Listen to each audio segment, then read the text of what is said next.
Assalamualaikum warahmatullahi wabarakatuh. Selamat datang kembali di Pixie Cerita Horor. Kali ini saya akan membawakan sebuah kisah dari tulisannya akun Twitter Bri Story. Sebuah kisah yang berjudul Misteri di Bukit Soeharto.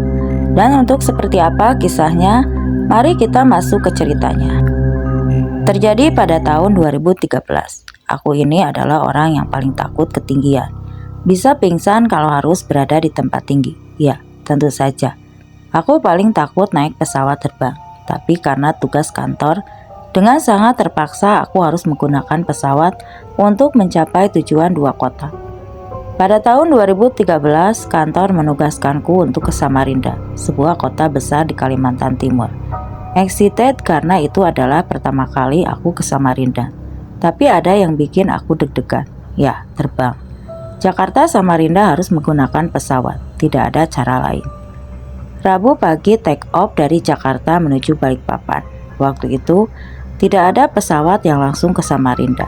Tersiksa lahir batin selama 2 jam lebih di dalam penerbangan.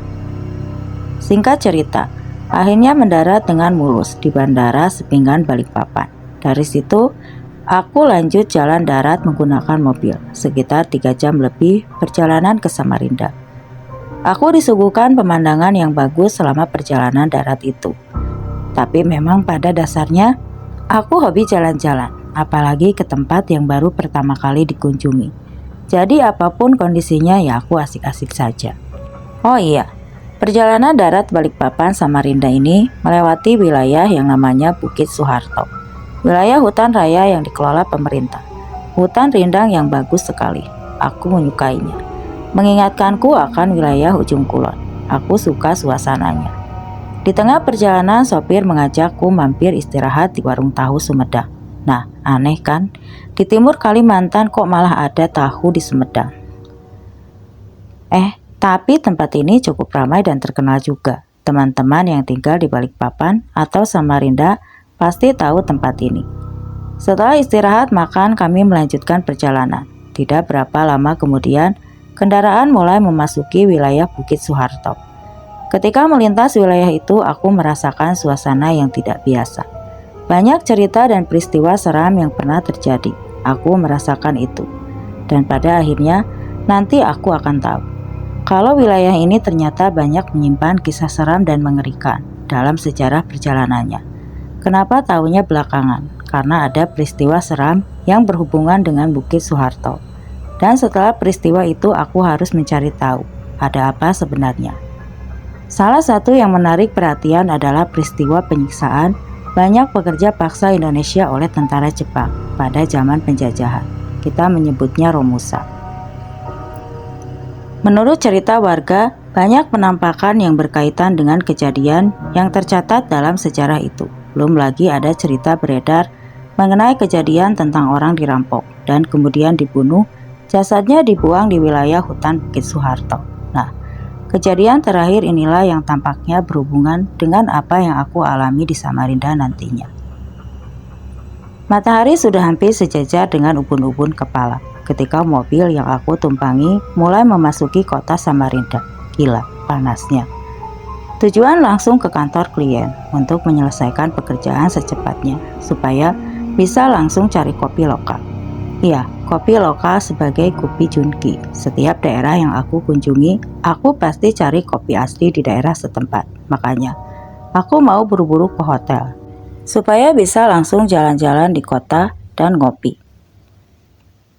Tidak berapa lama kemudian aku akhirnya sampai juga di hotel tempatku tinggal untuk 2 malam ke depan rencananya. Hotel berbintang yang dekat dengan salah satu mal besar di kota itu. Hotel yang bagus. Pada balkonnya ada di lantai atas. Kita bisa melihat pemandangan Sungai Mahakam yang besar dan indah itu. Ada yang kurang mengenakan ketika aku memasuki kamar. Karena kamar yang aku isi ternyata twin bed. Aku paling tidak mau menginap di hotel dengan fasilitas twin bed. Karena sebelum-sebelumnya ada pengalaman yang tidak enak ketika aku harus menginap di hotel sendirian dengan 2 tempat tidur. Aku harus komplain ke manajemen hotel untuk menggantikan kamar dengan yang single bed. Bersyukur, karena manajemen menyanggupi untuk mengganti kamar dengan yang single bed. Sementara mereka menyiapkan kamar, aku memutuskan untuk jalan cari kopi. Oh iya, ada kejadian aneh ketika pertama kali masuk kamar yang twin bed itu. Ketika sedang di dalam toilet samar-samar, aku mendengar ada suara laki-laki. "Tolong antarkan kami." Begitu kira-kira suaranya. Awalnya aku pikir itu suara dari kamar sebelah. Aku tidak ambil pusing. Aku langsung pergi keluar kamar malam itu. Aku habiskan warawiri keliling kota untuk makan malam dan ngopi-ngopi sendirian. Ada satu spot kopi yang di pinggir Sungai Mahakam. Tempatnya nyaman. Aku lupa namanya apa. Sekitar jam 9 malam aku kembali ke hotel. Ternyata kamar yang sudah baru disiapkan. Lega rasanya. Tapi sial. Ketika sudah di dalam kamar, ternyata AC-nya sangat panas, alias rusak. Sekali lagi aku komplain. Manajemen bilang kamar lain yang setara sudah tidak ada lagi. Satu-satunya kamar yang available adalah kamar yang 2 tempat tidur yang di awal tadi. Aku sudah ingin istirahat, ya sudah. Daripada semalam kepanasan, akhirnya aku mengambil kamar dengan twin bed, terpaksa. Beberapa kali aku punya pengalaman tidak enak ketika bermalam sendirian di hotel dengan kamar 2 tempat tidur. Karena itulah waktu itu aku berharap semoga tidak ada kejadian aneh. Tapi ternyata harapanku tidak terkabul. Setelah beberes, yang aku lakukan pertama kali adalah mandi. Kira-kira jam 10 malam waktu itu, aku masih menikmati berendam air hangat, sebegitu nyaman. Dan ditambah cukup melelahkannya hari itu, aku sampai hampir tertidur, tapi tidak sampai benar-benar tidur. Karena sekali lagi aku mendengar suara seorang laki-laki setengah berbisik. "Tolong antar kami pulang." Kaget karena kali ini suaranya terdengar lebih jelas daripada waktu pertama kali aku dengar. Dan aku yakin suara itu bukan berasal dari kamar sebelah. Terus itu suara siapa sih? Perasaanku jadi tidak enak. Selesai mandi, aku memutuskan untuk langsung tidur, tidak membuka HP ataupun laptop lagi. Sesuai kebiasaan, TV tetap menyala dengan suara kecil dan tidak semua lampu dalam keadaan mati. Lampu kecil di atas tempat tidur, aku biarkan tetap menyala. Aku tidur di atas tempat tidur yang letaknya dekat jendela. Sementara tempat tidur satu lagi tidak dibiarkan kosong. Aku meletakkan tas pakaian di atasnya. Trauma, ya. Aku ingat sebelum jam 12 malam, aku sudah terlelap. Namun waktu itu di dalam tidur, aku mengalami mimpi seram.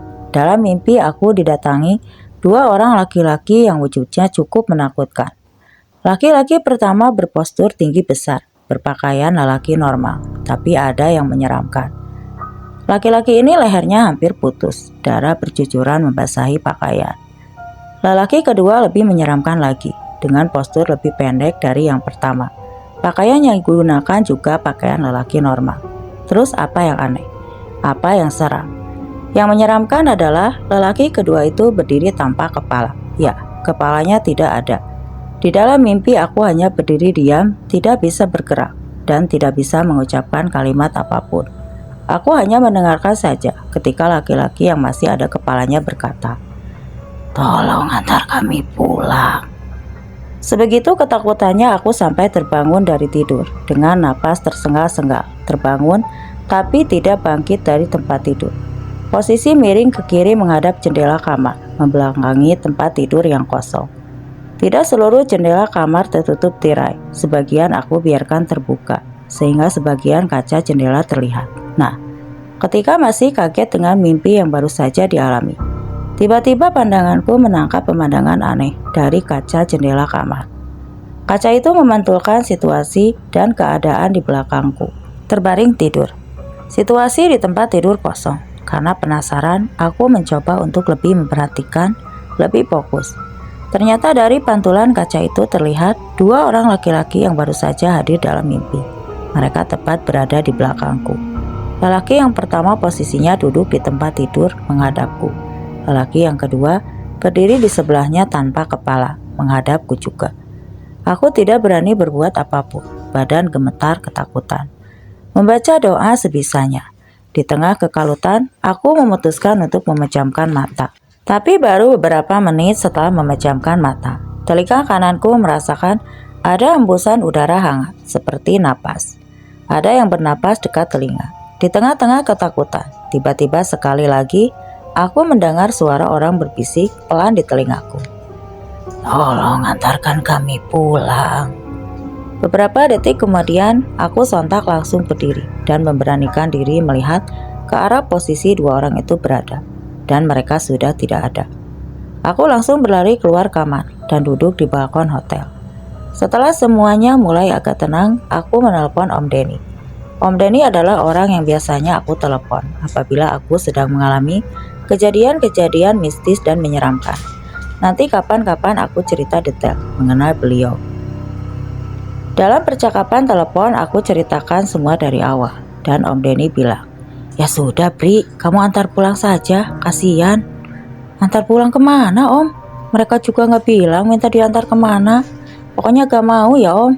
Jawabku agak kesal. "Nanti mereka akan kasih tahu mau kemana mereka pulang. Kamu tinggal ikut saja," kata Om Denny pada akhir percakapan.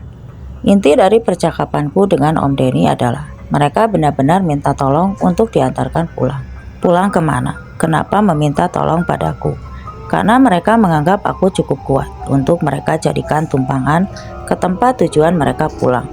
Sebelum-sebelumnya mereka sudah sering meminta pertolongan, tetapi tidak ada yang cukup kuat untuk membantu mereka. Itu menurut omongan Om Denny. Wallahu alam. Setelah mulai terdengar alunan suara orang membaca Al-Quran dari masjid-masjid sekitar, aku akhirnya baru berani masuk kamar lagi. Terlelap sebentar. Kamis paginya aku bersiap untuk melaksanakan tugas kantor hari terakhir. Rencananya aku akan check out Jumat pagi esoknya, langsung ke Balikpapan dan terbang ke Jakarta jam 1 siang. Itu rencananya. Tapi pada kenyataannya ternyata semua tidak berjalan sesuai rencana. Ketika sampai di lobi hotel, ternyata Pak sopir yang menjemputku sudah menunggu. Kami langsung berangkat. Dalam perjalanan, Pak sopir yang aku lupa namanya membuka percakapan, membuatku kaget. "Mas Bri, itu tadi temannya kok gak diajak sekalian?" "Loh, teman yang mana Pak?" tanyaku penasaran. "Itu. Tadi saya lihat Mas Bri keluar dari lift berdua dan berbincang akrab. Padahal aku ingat banget, tadi di dalam lift aku sendirian sampai ke bawah, gak ada orang lain." Hari itu juga aku tidak fokus bekerja, badan lemas seperti karung pasir di pundak, berat. Aku pikir mungkin karena memang kurang tidur pada malamnya. Beberapa rekan klien bilang wajahku pucat, beberapa kali terlihat melamun dengan tatapan kosong. Aku bilang saja mungkin karena kecapean. Untungnya tugas kantor selesai dan tidak perlu sampai sore. Jam 2 siang sudah selesai. Syukurlah, aku bisa balik ke hotel lebih awal dan kembali tidur. Sesampainya di hotel, aku langsung merebahkan badan di tempat tidur, terlelap tanpa sempat mandi dan ganti baju. Capek sekali rasanya saat itu. Dalam lelap tidur, sekali lagi aku bermimpi. Dua orang itu kembali datang. Dan sekali lagi mereka bilang, "Tolong antar kami pulang." Aku terbangun dari tidur menjelang maghrib. Bangun tidur badan malah terasa sangat lelah. Melamun sebentar memikirkan mereka yang berbisik sangat meminta untuk diantar pulang. Beberapa saat lagi malam menjelang dan malam Jumat pulang. Perasaanku bilang kalau malam nanti pasti akan lebih heboh dari malam sebelumnya.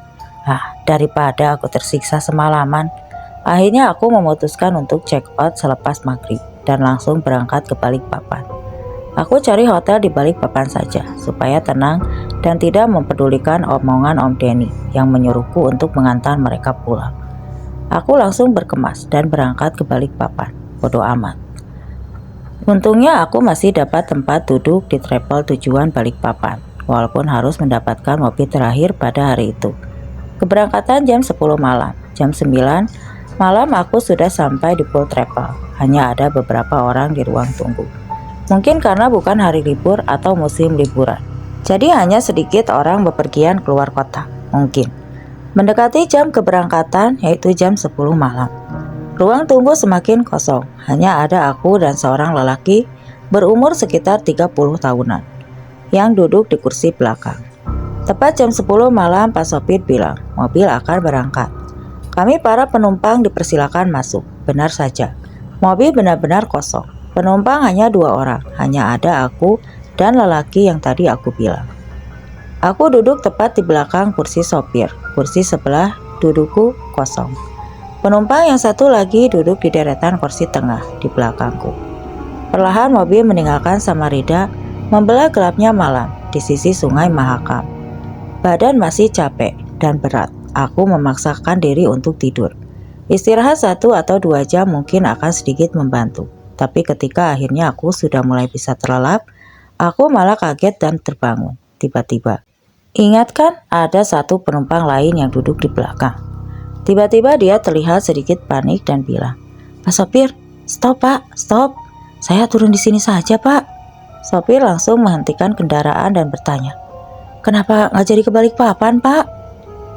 "Gak apa-apa pak, saya batal pergi," jawabnya. Posisi mobil masih sedikit di luar kota Samarinda, kira-kira baru berjalan sekitar 30 menit. Tapi ketika penumpang itu berjalan menuju pintu keluar, beliau berbisik pelan ke arahku, "Jangan menoleh ke arah kursi belakang ya mas, pokoknya jangan." Dia langsung turun setelahnya. Akhirnya hanya tinggal aku dan sopir yang berada di dalam minibus itu. Langsung timbul banyak pertanyaan di benakku. Kenapa tidak boleh melihat ke arah kursi belakang? Ada apa di kursi belakang? Kok beliau sampai memutuskan turun di tengah jalan sih? Ada apa? Aku coba menuruti omongan penumpang tadi. Aku tidak mau melihat ke kursi belakang. Tapi memang tidak berani juga, karena aku memang takut. Walaupun penumpang hanya tinggal aku sendirian, mobil tetap melanjutkan perjalanan. Begitu lelapnya badanku kembali mulai terlelap. Tapi tidak lama, mungkin hanya sekitar 30 menit kemudian. Aku kembali terbangun. "Sudah sampai mana ini pak?" tanyaku ke Pak sopir. "Baru aja memasuki wilayah Bukit Soeharto mas," jawabnya. Pantas saja, aku lihat kanan dan kiri sangat gelap, tidak ada rumah atau bangunan apapun. Ternyata sudah memasuki hutan raya Bukit Soeharto. Waktu itu malam Jumat, suasananya sangat hening dan gelap sekali. Hanya sesekali mobil kami berpapasan dengan kendaraan lain dari arah berlawanan. Daerah kawasan Bukit Soeharto ini pada siang hari pun sudah menyeramkan, apalagi tengah malam dan malam Jumat pula. Ketika Pak sopir memacu kendaraan dengan kecepatan tinggi, aku langsung bilang untuk jangan terlalu kencang dan tetap berhati-hati. Beberapa saat kemudian di tengah keheningan suasana, hanya terdengar suara mesin mobil yang tidak terlalu keras. Tiba-tiba, aku mendengar suara yang sangat tipis terdengar. Aku mendengar suara napas, ada suara orang bernapas di kursi belakang. Aku langsung panik karena aku tahu kalau kursi belakang kosong. Tidak ada orang. Tidak berani untuk menoleh ke belakang, belum punya nyali. Aku menarik badan dan duduk agak maju ke ujung kursi. Tidak lagi bersandar. Tidak tahu karena memang perasaanku saja atau bagaimana. Tapi sepertinya Pak sopir juga melihat sesuatu karena aku melihat dari kaca spion.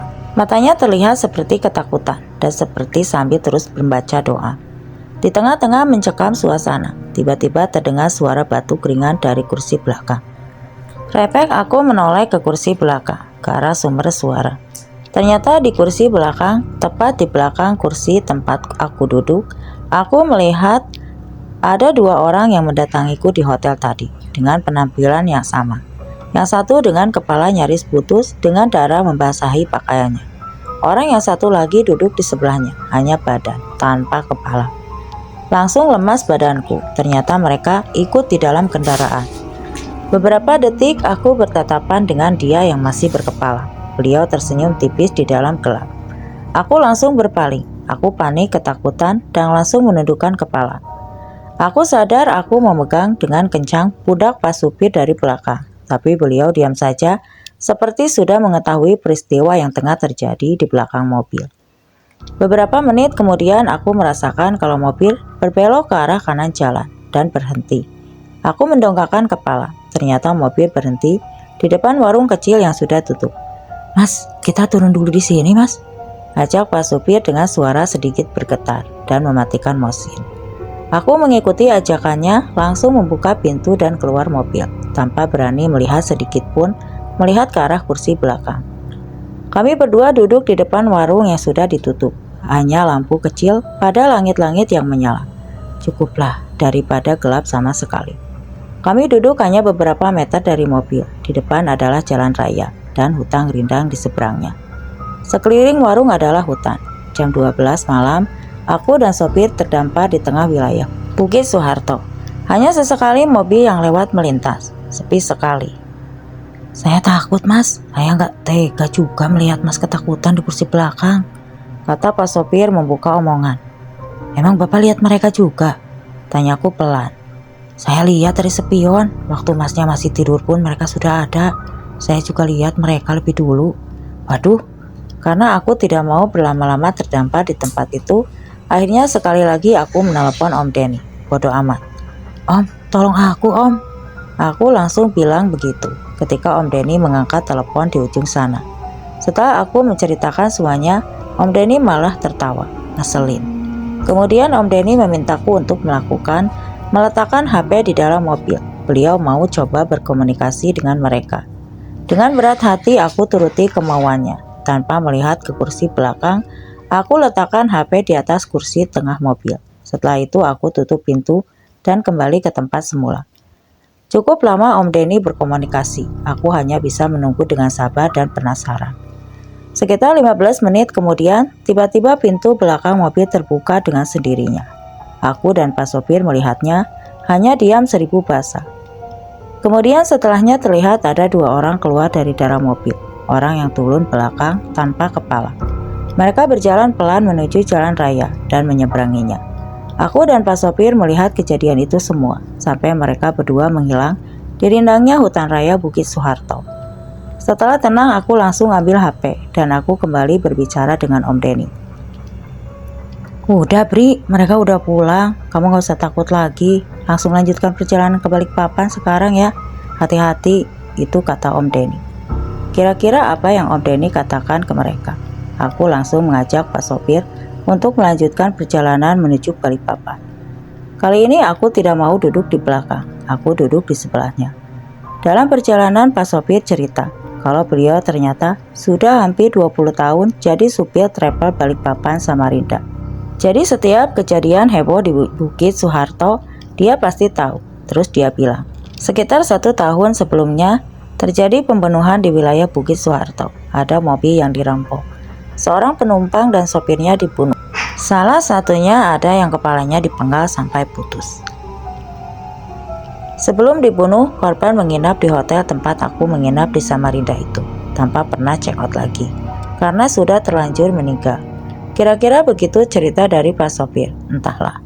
Kalau mengenai keberadaannya aku tidak tahu. Sesampainya di Balikpapan, aku langsung menginap dan beristirahat dengan aman dan nyaman di hotel dekat bandara. Keesokan paginya aku pulang ke Jakarta. Perjalanan yang menegangkan dan cerita pun selesai.